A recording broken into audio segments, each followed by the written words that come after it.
मुल्क के मुख्तलिफ हिस्सों में अवाम जिस तरह कोविड वबा के दौरान सियाहती मकामात और दीगर मकामात पर जाकर कोरोना प्रोटोकॉल की खुल्लम खुला खिलाफ वर्जी कर रहे हैं, उसे देखते हुए यही लगता है कि अवाम ने कोरोना की अप्रैल मई वाली दूसरी लहर से कोई सबक नहीं लिया, और अगर अवाम का यही रवैया रहा तो कोरोना की तीसरी लहर अगस्त के आखिर में आ सकती है।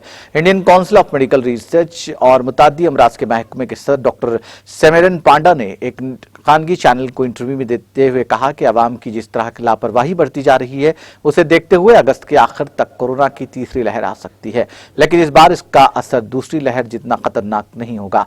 उन्होंने कहा कि तीसरी लहर के लिए 4 वजूहात जिम्मेदार हो सकते हैं और इनमें अवाम की कुव्वत मुदाफियत के निजाम का कमजोर पड़ना भी शामिल है, जो उन्होंने कोरोना की पहली और दूसरी लहर के दौरान हासिल किया था।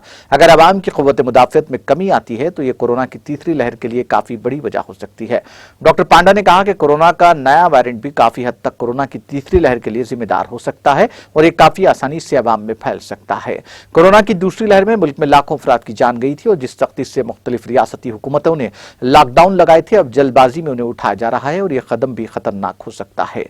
उन्होंने बताया कि मुल्क में इस वक्त डेल्टा और डेल्टा प्लस कोरोना वेरिएंट अपनी मौजूदगी जाहिर कर चुका है। नाज़रीन, हमारे टीटीवी न्यूज़ को सब्सक्राइब करिए, बेल आइकॉन को प्रेस करिए, शेयर करिए और लाइक करना ना भूलें। और किसी एडवर्टाइजमेंट से मुताल्लिक़ जानकारी के लिए हमारे इस नंबर पर कांटेक्ट कीजिए। हमारा नंबर है 9550102020।